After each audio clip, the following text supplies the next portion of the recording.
નમસ્કાર, ન્યૂઝ પર ઇન્ડિયામાં આપનું સ્વાગત છે. હું છું આપની સાથે કુમાર. અમરેલી જિલ્લાના રાજુલા પોલીસ સ્ટેશનના ધારેશ્વર ગામે ધાતરવડી એક સિંચાઈ યોજનાના ઇન્સ્પેક્શન બંગલાના કમ્પાઉન્ડમાંથી ડેમના દરવાજાની પ્લેટો ચોરી કરનાર કુલ 5 આરોપીઓને કુલ રૂપિયા 2,50,000ના મુદ્દામાલ સાથે રાજુલા પોલીસ ટીમે પકડી પાડી ગુનો ડિટેક્ટ કર્યો છે. અમરેલી જિલ્લામાં છેલ્લા કેટલાક સમયથી તસ્કરો તરખાટ મચાવી રહ્યા છે. પોલીસની કાર્યવાહી છતાં તસ્કરો બેફામ ચોરી કરી રહ્યા છે. ત્યારે રવિવારે રાજુલાના ધારેશ્વરમાં ધાતરવડી એક સિંચાઈ યોજનાના ઇન્સ્પેક્શનના બંગલાના ગ્રાઉન્ડમાંથી કોઈ અજાણ્યા ચોરો રૂપિયા 1.50 લાખની કિંમતના ડેમના દરવાજાની 6 પ્લેટો ચોરીને લઈ ગયા હતા.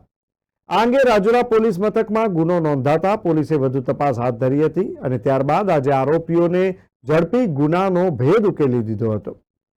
મળતી વિગત મુજબ ધાતરવડી એક સિંચાઈ યોજનામાં મદદનીશ ઇજનેરે રાજુલા પોલીસ મથકમાં નોંધાવેલી ફરિયાદમાં જણાવ્યું કે ધારેશ્વર ગામે ધારનાથ મંદિર પાસે સિંચાઈ વિભાગનો ઇન્સ્પેક્શન બંગલો આવેલો છે, જ્યાં ડેમનો માલ સામાન પડ્યો હતો.